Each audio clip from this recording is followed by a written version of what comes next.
And welcome back once again to the PCS Spring Split 2022. I'm still Pyra, he's still Nightstar, and we have still got one game to bring y'all to close out this week.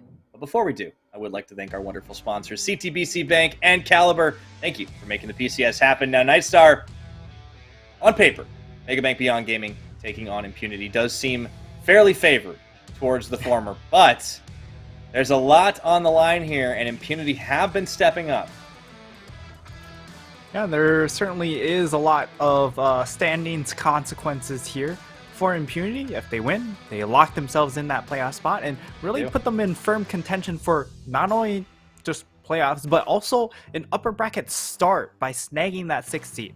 Whereas on the flip side, for Beyond Gaming, if they want to keep themselves in contention for a higher seeding position, which you want to try and get top 3 at the very least, because if you get 3rd, you will play the 6th place team, and we can kind of clearly see the gap between even 5th and 6th in the standings.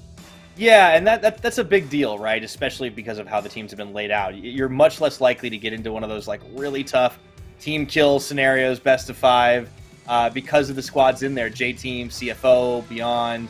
Speaking of, let's take a look at the roster, of course, along the way. This is a squad that, looking back to the start of the split, we were thinking, all right, how well are they going to do with a new mid and a new AD carry? And I think Wako has definitely stepped in to fill the doggo shoes nicely. And at the same time, I feel like Minji has developed a very specific style for himself. And it is not bad, but it is not always good.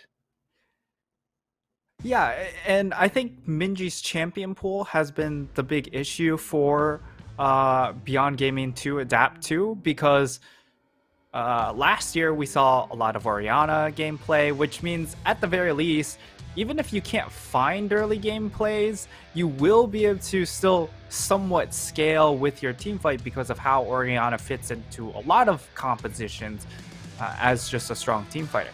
But when we get to take a look at the side of Impunity, they've also had their own set of issues, but really I would say the big focal point is quiet on Impunity. This guy, when given the opportunity, has had his stud moments. He's also had his dud moments. So, it's really a pretty hard coin flip player, but the stats comparison is going to go to the other side of the map in Kino and It is.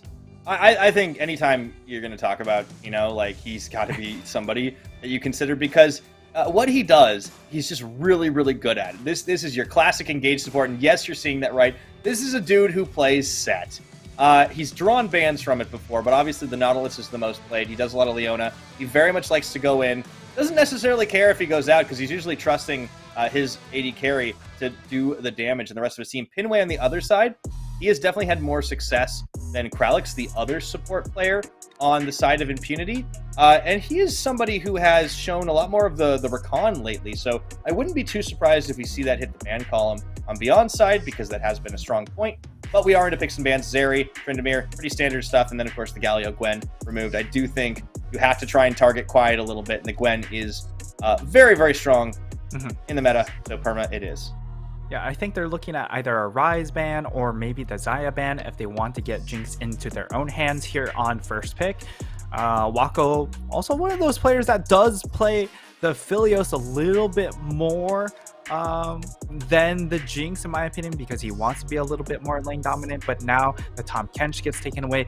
Again, high prio. Kench kind of odd. Is certainly an interesting prominence lately from PCS, and we'll see what Impunity decided to do with this last ban. Looking at that Minji Akali, so that gets taken away from them, and that means it's Jinx time, and Impunity should be Xayah at some point in these next 3 picks. But they could Xayah Rakan. You could also go something like a Rise Hecarim, which has been the dominant combination. I feel like Xayah, both Xayah and Rakan don't need the other in the relationship to actually work. You know? Oh, that's fair. You can definitely move things about a little bit. It's a little better for the range. I do know that Pinway, of course, has liked this recon. That's one of the reasons I thought it was a bit of an odd ban of the Tom Kench focus instead. But Usha, are we gonna get the return of the Rek'Sai? We are, and the Ari lock. Ooh, baby, it's gonna be an explosive start for Beyond. And as expected, Impunity looking to lock in that Xayah on that third pick. So this is really about getting early mid jungle priority, whether it's killing the other two laners or other two champions, or just having kill pressure and being able to roam a little bit more easily because of that kill threat. But for the side of Impunity, like Faith, this is probably one of his more comfortable champions. Taco, this is clearly his best champion in his champion pool. So these two picks do make a lot of sense for Impunity. It's just a matter of how do they fare against a lot more aggressive flair of Ari and Rek'Sai, which has a little bit more all-in and also a little bit more range against something like a Rise. Yeah, I think that's going to be an interesting thing for them here as we get into the picks and bans phase 2. Both teams targeting supports a little bit. The Rakan is removed, as is the Nautilus. Graves as well hit, so Liang won't get a chance to play that one. Now it's just a matter of what they ban away here. It will be at least something directed towards that top side. Now, if we're looking at remaining top lane picks, there is, of course, the Jace. I could see Quiet take that one. I would expect Impunity to lock in a support here. And they go ahead and lock in the Leona. I would have preferred them to actually save Leona or their support pick for last because of the ability for Beyond Gaming to counter pick with something like a set. So an engaged champion is perfect to just hard slam with the set pick. They could also go for something like a Braum. And we'll see what they actually settle on. Of course, the Alistar, he's already played that before. Yeah, so that also makes sense. And then, of course, they still lock in the Jace. This is... I mean, do I have to say it again? This is a Malphite angle? I mean, yeah. But also... a Silas angle potentially. I don't know. I mean, Silas is not good here. Yes, you get the Alistar, but you need to get into team fight phase. If this was a Rise top lane and maybe a Silas in the mid lane, that would have been really interesting. But it will be Gragas. Gragas neutralizes this top lane relatively effectively, and you still gain some decent power with that cask and just able to split up the Jinx or the Jace from the rest of his team. And now, I mean, like, Impunity, they've got a good teamfight composition. And for BYG, again, this is exactly what Beyond Gaming want to draft. It's draft for lanes and draft for solo queue hands diff moments. And these are all champions that can really excel in those. They have been able to do it with some of these. I was actually looking back. I remember the Husha game on the Rek'Sai previous, and it was the one against CFO where they did have that absolute like pop-off level 1 that Kino should have died on, but they ended up turning it into like 2 quick kills after the fact, and it was kind of off to the races, and for CFO it was kind of tilt city. So I don't think you can count on that obviously happening, but I did like the Rek'Sai. It was very much all over the map early on in the game. So there's a lot of opportunity for Husha to get involved here and try to snowball either the Ari or possibly even the Jinx. Up at the top side, I think Liang might have a harder time there against the Gragas, but if you can win 2 out of 3 lanes on Beyond Gaming, you're definitely off to the races. Yeah, and just a couple of numbers to really show how Beyond Gaming play. Both of these teams are actually the 2 longest game time averages in our league. So they tend to take the game late. But interestingly enough, for Beyond Gaming, they're first when it comes to first blood percentage and also second in first tower percentage. So they are incredibly oppressive during the early game. But the issue is they just don't know what to do during the mid game sometimes, unless if they have overwhelming advantages. That's how these games end up getting stalled out a little bit, to the degree that they are one of the slower teams in our league. Yeah, It is. It feels counterintuitive, but obviously you explain it like that, it makes perfect sense. The question now then becomes: do Impunity find a way to not necessarily stall them out, but to try and stop them from getting that early aggression and turning it into a big snowball? Because if Minji pops off, it's trouble. If Wako pops off, it's trouble. If Leon pops off, you can probably handle him, but still, like, it's gonna be trying to keep them at bay for a while and get to that point where you have the team fight in your favor. I really think this is going to be a lot on Taco in the early game. He's on his comfort pick. How well can he do to track this Rek'Sai and try to even the odds? Tracking Rek'Sai will be name of the game, because Husha on this Rek'Sai has the ability to just hard snowball some of these lanes, especially that top side. If Jace gets ahead, yes, Tank Gragas can sort of mitigate it, but you do need a little bit of resources, get those items to really start hitting your stride. And it'll also be interesting to see if this will be Tank Gragas, because while Tank Gragas provides that extra front line, again, it is Tank Rise. So if you have too many tanks too many tanks in the kitchen, you can't fit all those tanks in the kitchen. They're too big. Oh, your metaphors are flawless, my dude. I think it could be a bit of a mix-up. Who knows? I mean, we also saw Rise that wasn't fully tanky earlier today. Didn't work, but you know, it's a possibility to do something a little bit different. I would like to see some AP come out of those two champions. Possibly, you have a full AD comp apart from them.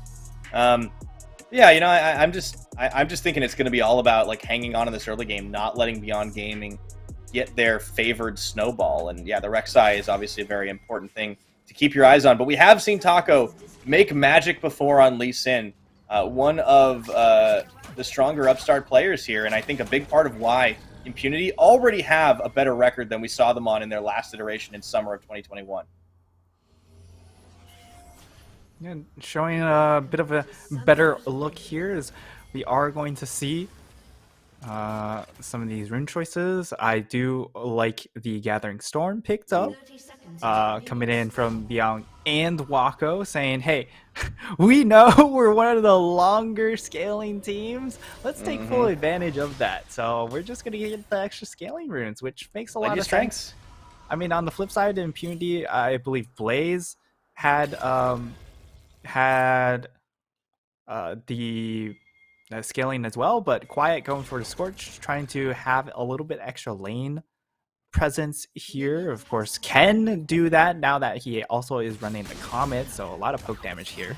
Yeah, you can see, ooh, look at that damage he was dishing out. Now Liang could chase him down for a little bit, but looking for the Q. Too much of a start. Now down bot, we had the makings of a bit of a contest here as Kino, waiting and baiting, gets that headbutt out onto Faith.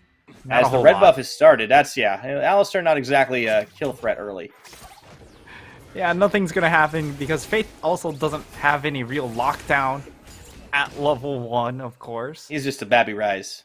But level 1 up top lane is really spicy because you have that ward. That Quiet will get spotted out. This is incredibly punishing. This is why the ward in that top lane is actually really, really important. But if you use your top lane ward for that, then you don't have a ward for the jungle, which is why we see very often you'll have the your jungler or your support walk all the way up there and throw down their ward for you. Yeah, and Husha, of course, can get all over the map a little bit faster on this Rek'Sai, and we'll see where he does make his first move. Remember the last time he played it against CFO, it was all about that mid lane. Level 1 was a little less flashy this time around, so probably a little bit more of a standard start. BYG on all their comfort champions, but for the most part, like when you look at this Impunity draft, it feels like a pretty stock standard. And I mean, one of the things from Impunity is, yes, they've been at deficits pretty often. Okay, Faith. Yeah, just not gonna get flashed upon. Just the Burrow Prey Seeker. Faith is able to hold on to it. Yeah, creates enough distance from his lane positioning that even if Wuxiao does come over the wall, he has enough time to walk close enough to his tower. Even if the flash on Burrow comes through, he'll be close enough to the tower that shouldn't be an issue. Good headbutt pull. That is going to be a lot of damage onto Kino, but critically, Wako can still return fire. Really great rocket poke on this 2v2. Here comes Taco. Taco. Oh, and Faith. I think making his way over. This could be a really good dive if they set it up right. It is into an Alistar though. That's tough. Wako steps up. Oh, Sonic Wave connects. Realizes he can't take it. You don't want to feed double buffs, and yeah, the big cow says no. Yeah, the big thing is like the position of Kino right there means that if he takes his Q, this is why Alistar can be good into Lee Sin in particular. You just instantly headbutt him out as he's traveling in. So that is one of the interactions. Of course, you can also just get pulverized, figuratively and in game, by the Alistar. So yeah, it does make Lee Sin very difficult to play into this composition. Ooh, Taco should be able to sniff out the Rek'Sai pretty soon if he spots the taking Krugs. Oh no! He's been had, but Gragas is already backed away, so there's nothing for Husha to grab here. Instead, he just tunnels his way to safety.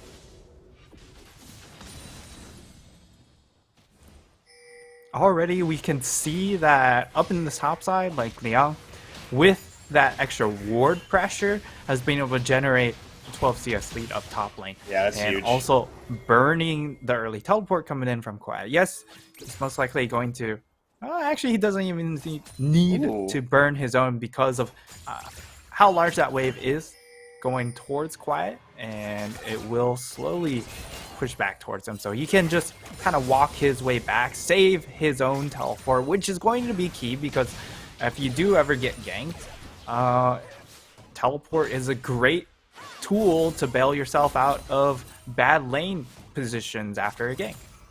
Yeah, no, that's really a great start at the moment, and having the teleport advantage, and obviously with the changes in the season, there's limited things you can do with that, but most likely not going to have a Jace wanting to get down, teleport to the bot lane anyways, to try and make a play, but he has that kind of banked up now that he can use for a little bit later while the timing is still in his favor.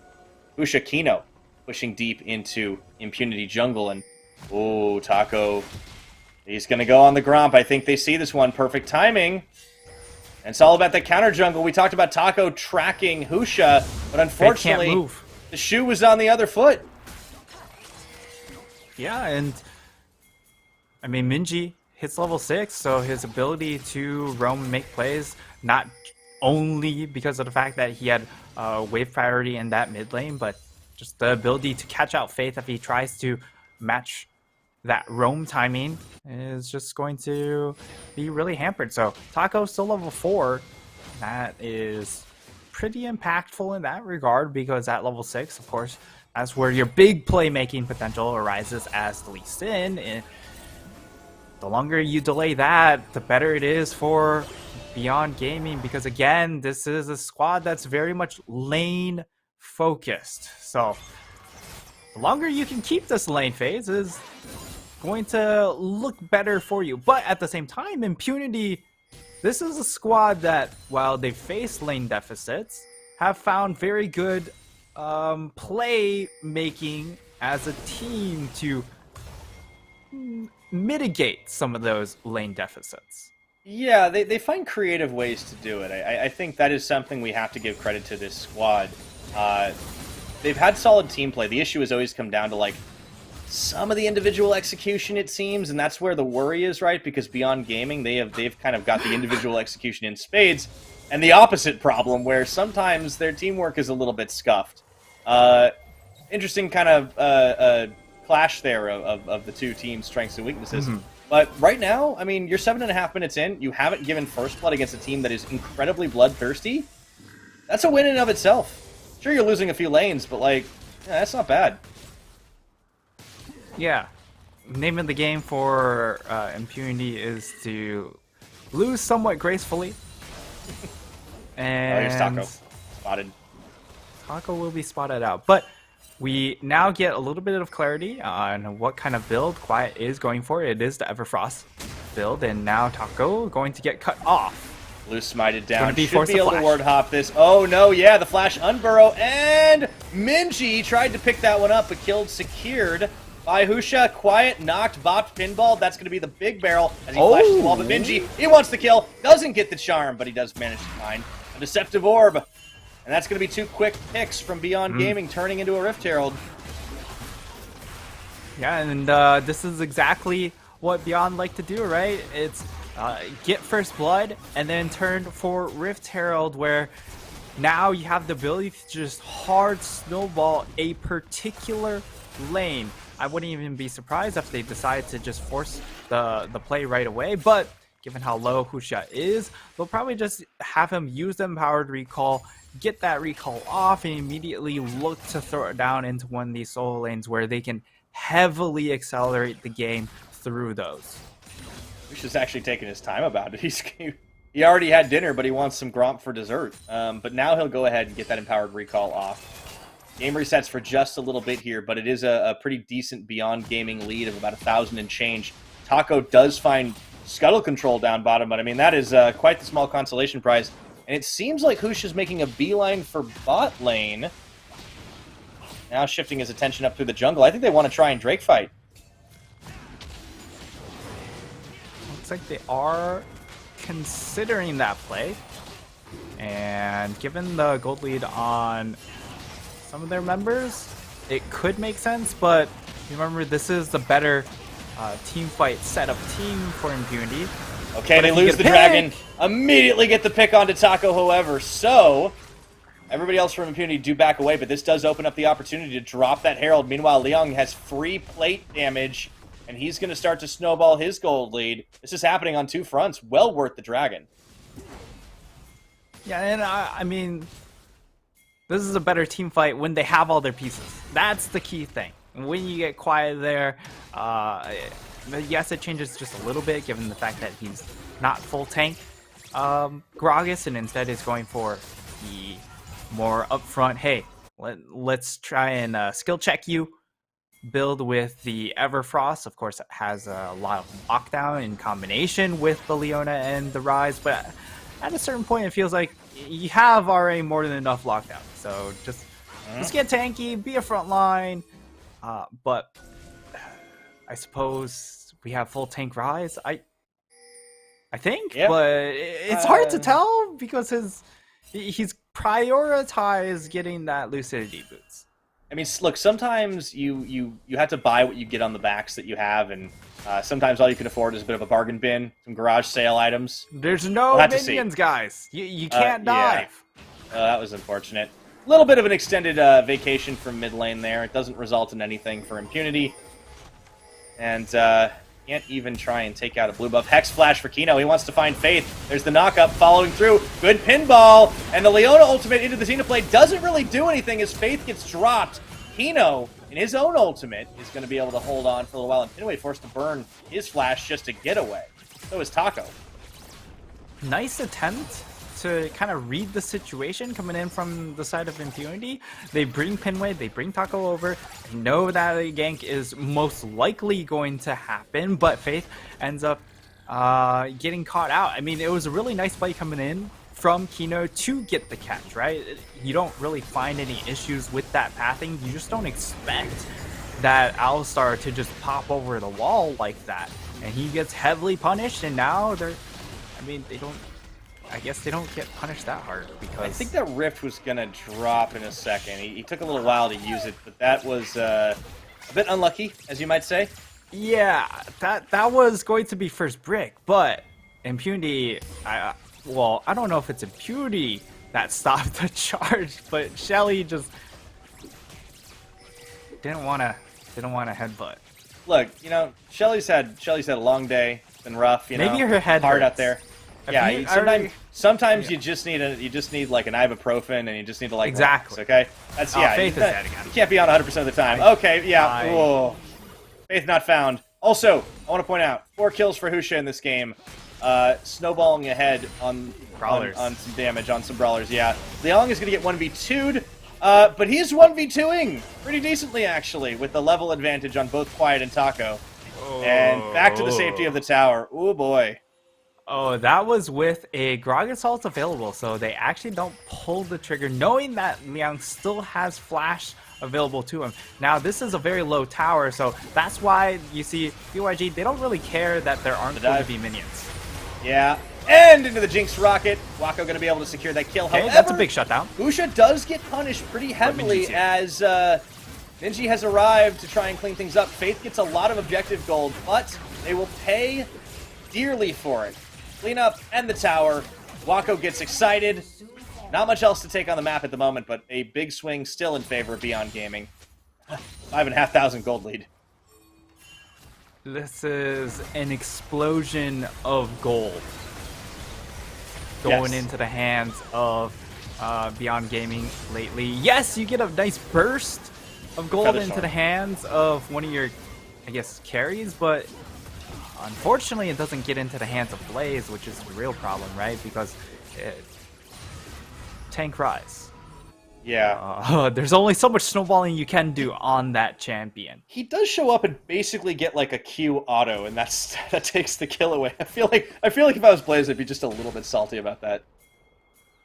I would be a lot of salty, but that's me personally. And for Impunity, at the least, you get a kill back. But all in all, Faith, that is his one bright moment in this game so far. It's been a lot of not so great moments leading up to that. Yeah, there.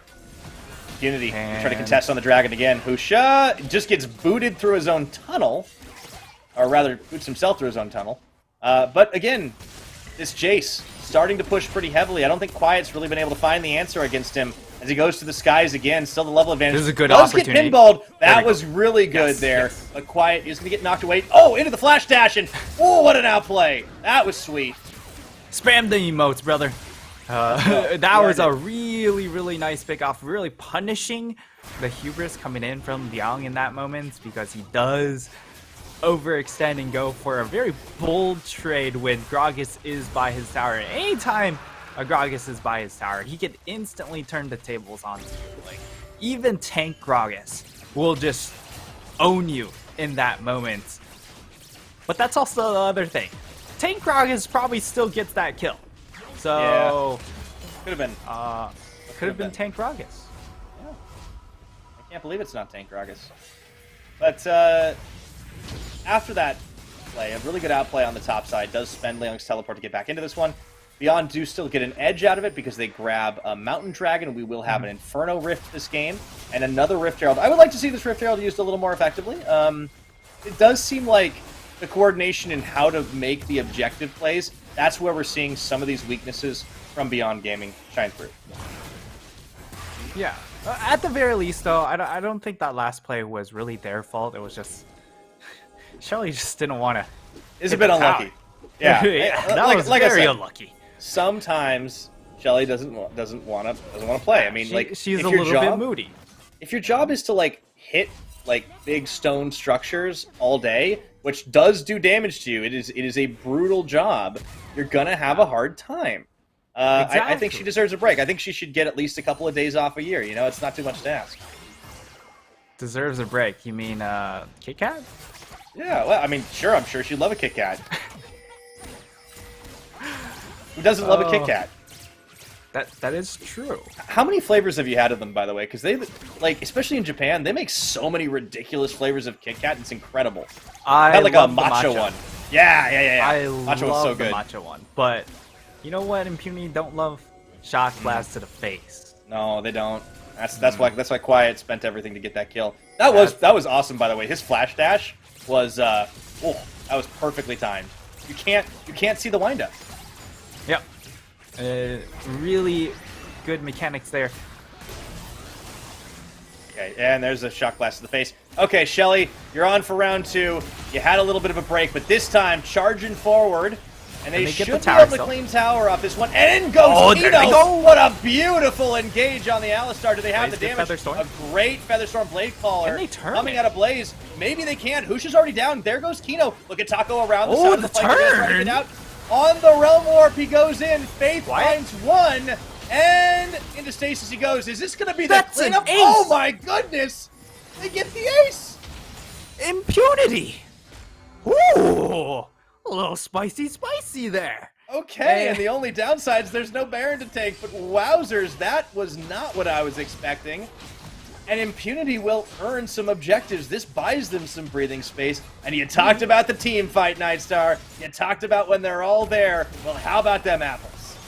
Yeah, we have to see what happens to Husha here, because Taco just blasts Husha. The fight starts out, and we see Taco to say, hey, let me 1v1 you, brother. And he just gives him a kick to the face, kills him before the ult comes through. And on the flip side, like, this is a pretty tanky team. And remember, the side of Beyond Gaming, because you have a Jace, you're very much oriented about setting up the fight rather than instantly going for the fight. You hit a couple shock blasts, soften up those targets, get them in range for that juicy reset coming in from both the Ahri and the Jinx, and then you go. But yep.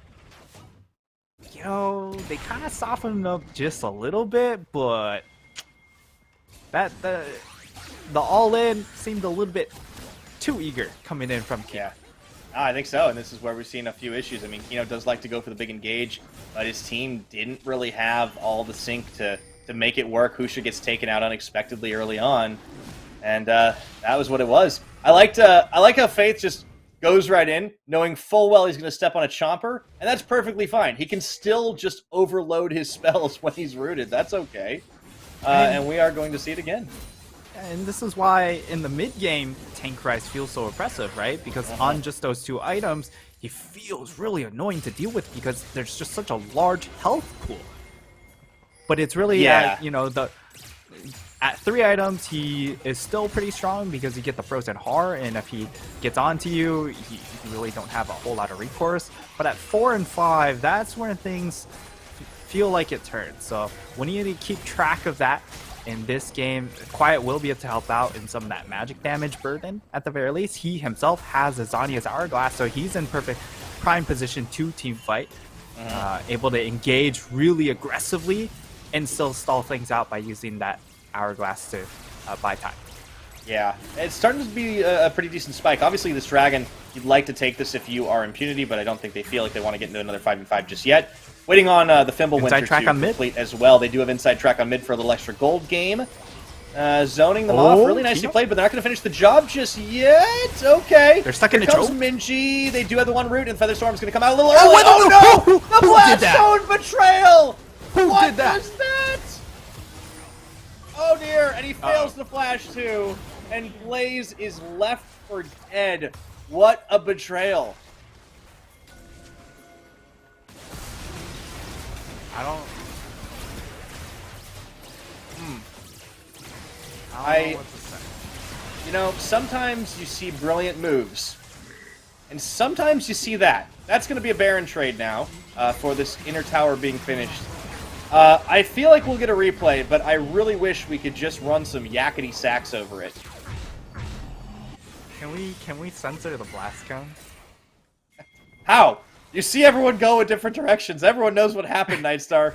No one's happy about it, but still.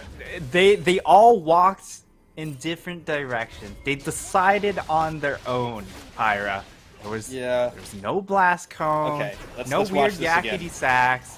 I bet Taco did. Nope. It was quiet. A betrayer. And then Blaze, he flashes. flashes into wall. But then, if he didn't stop walking, he could have also made it to that portal, I think. It would have been very tight. Oh, okay. Taco almost gets caught. No, he does get caught. Never mind. Charmed by the Ahri. Ninji is going to claim another kill, and Beyond right back on the board here with the 5,000 gold advantage. And, oh boy, the Impunity, kind of their own worst enemies in the last couple of minutes. And this, that was a case of the playoffs. turntables. Yeah.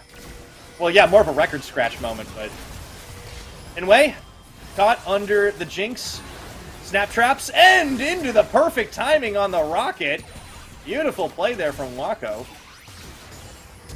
Blaze even taken almost down to 0. The flash, the rock. Oh, forced out the Feather Storm.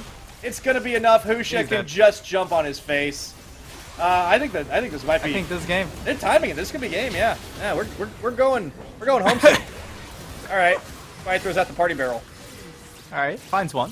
Maybe Something. they don't just end off of it, because Kino also doesn't have his ultimate, so they can't dive towers. No, but they can anymore. get 2 hits, so that's still pretty good. They essentially burn down the entire base. So for Impunity, they have their moments of brilliance when it comes to some macro decision making, but when you have 2 waves of supers coming in, it means that you're stuck in base, so you don't get to play macro anymore. Yeah, I think for Impunity, it is definitely time to turtle a little bit. Time to reflect on a couple of mistakes that cost. They've been put in essentially in the timeout corner, Pyra. Yes, but once those inhibitors are back up, you better watch. I think this team has shown some brilliance. They're allowed it's to. just not in those moments, unfortunately. That was, God. You know how we get like a top 5 plays of the week? That is a That's top not it. 5 derps of the week. Yeah, You can't do that. Oh, Minji. Okay. Interesting pathing. Yeah.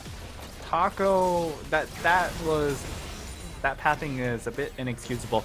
Ari also has priority over all dashes in the game, unless if you're unstoppable during your dash. So you will get interrupted. They changed that because it didn't used to do that, and enough people complained about it. So now it just Oh no! betrayal. Is this betrayal?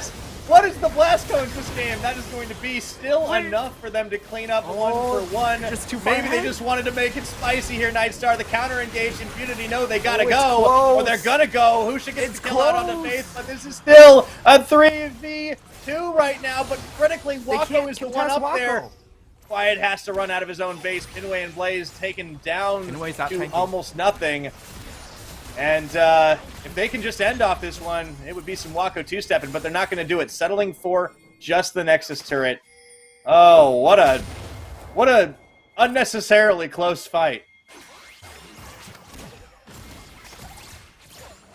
Oh man, I think for playoffs, Beyond Gaming just have to go ahead and ban Inferno Rift. But yeah, what is this? What is this happening? Husha! Husha! Husha? Husha!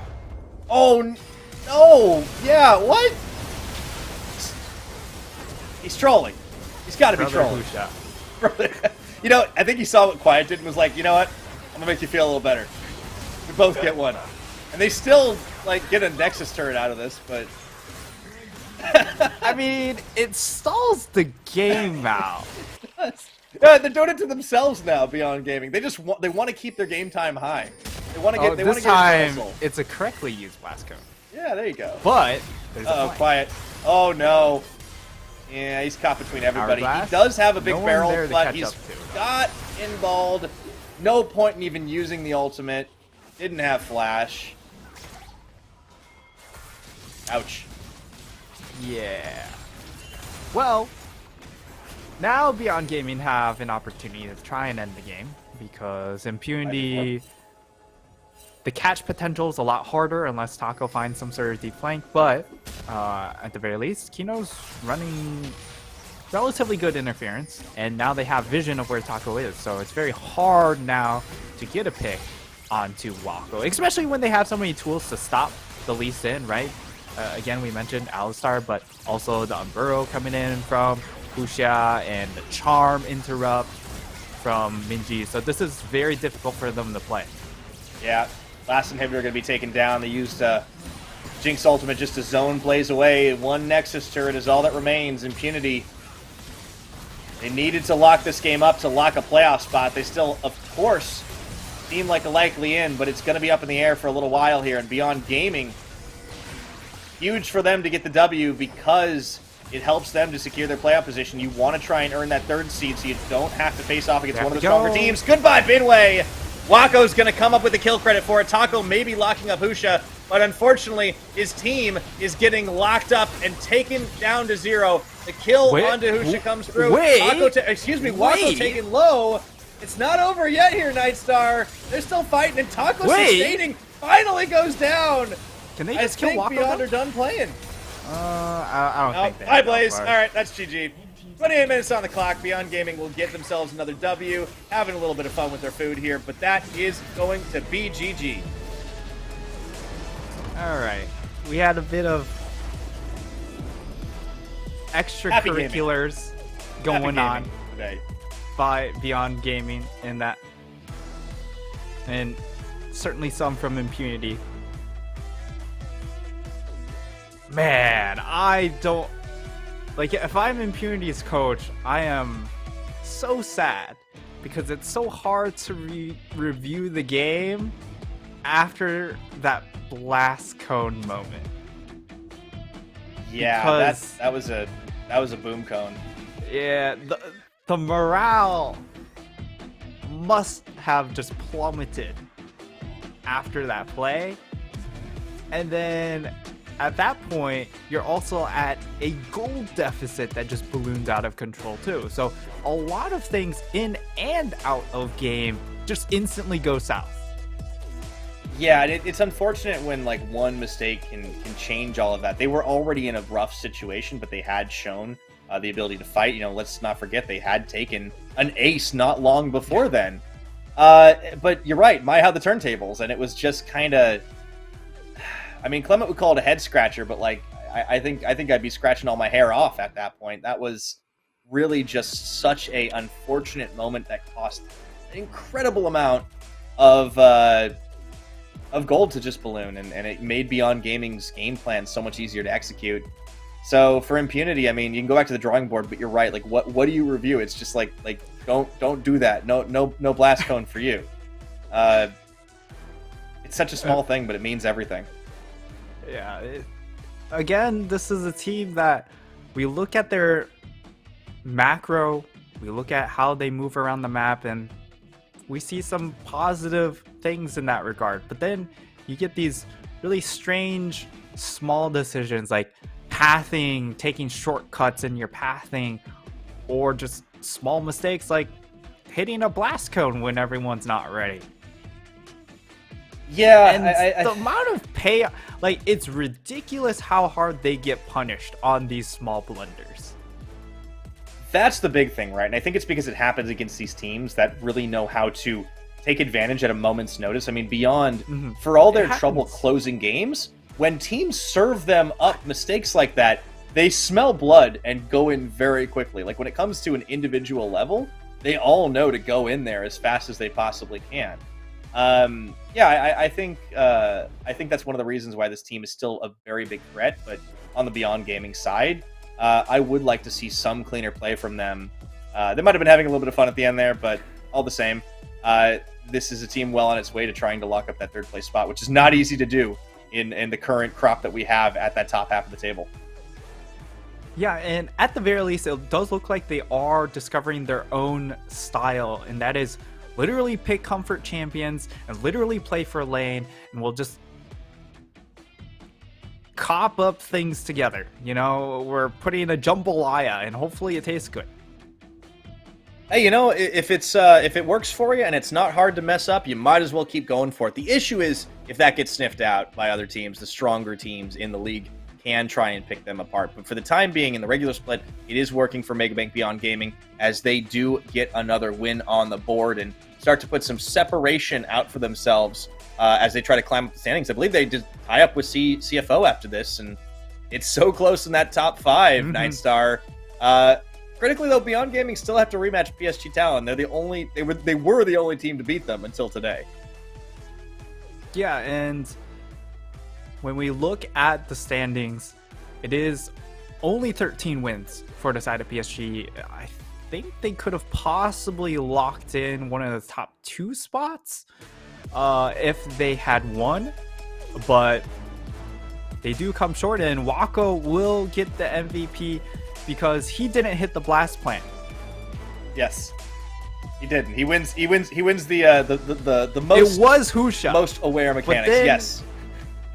He booted Liang into the team. Yes. They did decide to go. Like, I kind of felt like they were like, all right, Liang, you're going to be bait. But yeah, Wako was cleaning up. He popped He off was well the on accelerated shock blast. Yeah. Yeah. Very shocking. You haven't landed any? Well, in you go. choosing to punish your teammate. I mean, it does happen sometimes in League of Legends. You can get the big betrayal, but yeah, Wako did really well on this Jinx, and there's a reason he gets this champion often enough to make the big difference. I do think with 1 week left to play in the regular split, he has absolutely stepped well into Doggo's shoes. He doesn't have the same, like, absolutely explosive potential, but he doesn't need to, right? This is a team that can use a reliable AD carry. Kino pairs with him very well. I'm excited to see what this squad can do, and ooh, man, that is week 5 done and dusted, and some interesting results, Nightstar. Some really interesting stuff coming out of it, and I have to say, no matter what shenaniganery occurred in all of our games today, they were exciting, they were interesting. Sometimes they were a bit more interesting, but it was pretty good. And here they are, CFO knocking off PSG Talon, silencing the doubters, and just finding a very, very important win. J-Team, of course, beating Sem9. Meta Falcon Team taking down Frankie Sports to tie in the mid of the standings. BCG, of course, over Hurricane, and then Beyond Gaming lock up that win against Impunity.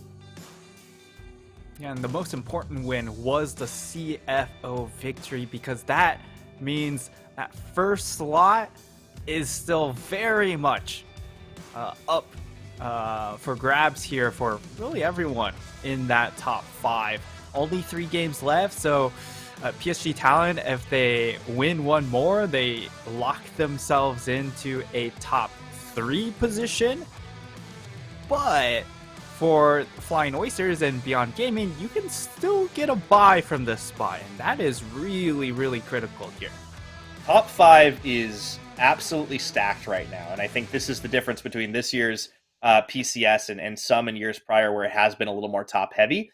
You definitely want to get a top 3, because if you don't get the playoff bye, at the very least, you'll be facing off most likely against either a Frankie Sports or Meta Falcon Team squad in 6th place, and that is significantly more favorable than anybody else in the top 5, because yeah, there's a divide there. Like, that's not a knock on Frank or MFT. They're good teams, but the teams in top half are scary.